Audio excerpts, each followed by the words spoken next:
Moving on to the next slide, taxation of NRIs. इस बार के बजट में सबसे बड़ा कॉम्प्लिकेशन किया है एनआरआईज के टैक्सेशन में। First of all, to be a resident in India, मतलब इंडिया में अगर आप रेजिडेंट का स्टेटस आपको अगर चाहिए तो आप इंडिया में 182 डेज़ के ज़्यादा होने चाहिए इंडिया में।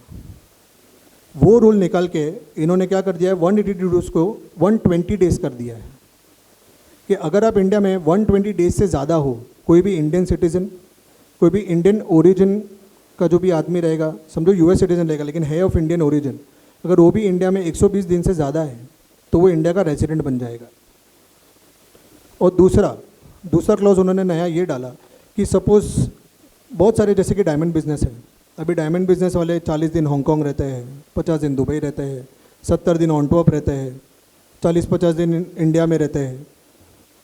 तो ऐसे देखने जाए तो वो कहीं के भी सिटीजन्स नहीं हुए, कहीं के भी रेजिडेंट नहीं हुए, उनको मतलब इनकम टैक्स रिटर्न कहीं भी नहीं भरना है, तो कहीं के भी रेजिडेंट तो वो हुए नहीं, ना इंडिया के हुए, ना ऑनटॉप के हुए, ना दुबई के हुए।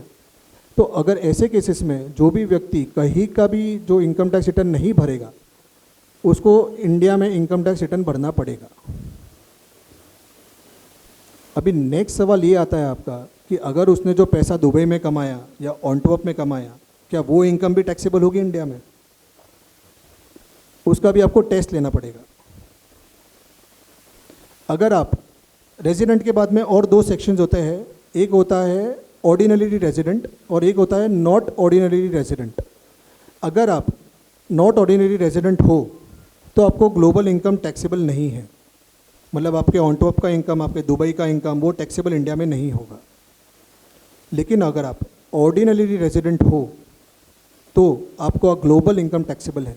आप यूएस में चाहे पैसा कमाओ, आप दुबई में कमाओ, कहीं भी कमाओ, उसका सबका टैक्स आपको इंडिया में भरना पड़ेगा।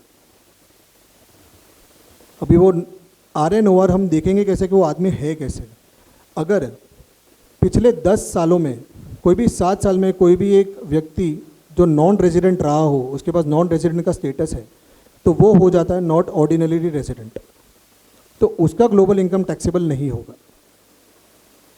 अभी जैसे कि डायमंड ट्रेडर्स, मेटल वाले बहुत सारे लोग हैं जो बेसिकली दुबई में हैं, टैक्स हेवन्स में हैं। अभी क्या किया है कि मेरा एक भाई है जो दुबई में कंपनी खोल के बैठा है, मैं यहाँ पे बैठा हूँ, हम यहाँ पे सेल परचेस कर रहे हैं, सब कर रहे हैं, वहाँ पे तो मुझे टैक्स लग नहीं रहा है।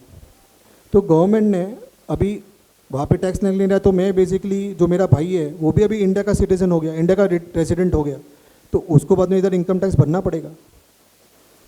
तो उसके लिए क्लैरिफिकेशन दिया है हमारे फाइनेंस मिनिस्टर ने कि खाली बोनाफाइड वर्कर्स उनको टैक्सेशन नहीं भरना पड़ेगा। जैसे कि कोई व्यक्ति है जो KPMG दुबई में काम करने चला गया, PwC दुबई में सैलरी पे काम करने चला गया, तो वो एक बोनाफाइड वर्कर कहलाएगा। लेकिन कोई एक डायमंड ट्रेडर है या फिर कोई मेटल ट्रेडर है, एक्चुअली उसने खाली कंपनी वहाँ पे खोल के रखी है, वहाँ पे ट्रेडिंग इतनी होती नहीं है, मेन सब इकोनॉमिक ट्रांजेक्शन्स होता है वो इंडिया में ही है, वो बोनाफाइड वर्कर नहीं कहलाएगा और वो उसे प्रूव करना पड़ेगा, इनकम टैक्स ऑफिसर को नहीं। इनकम टैक्स ऑफिसर आपको प्रूव करने की ज़रूरत इनकम टैक्स ऑफिसर को नहीं, आपको है। उसमें आपको बताना पड़ेगा कि मेरा दुबई में भी बहुत अच्छा खासा काम है, मेरे वहाँ के इकोनॉमिक ट्रांजेक्शन ज़्यादा है इंडिया से, तब जाके आप ऐसा कहलाओगे कि आप बोनाफाइड वर्कर हो।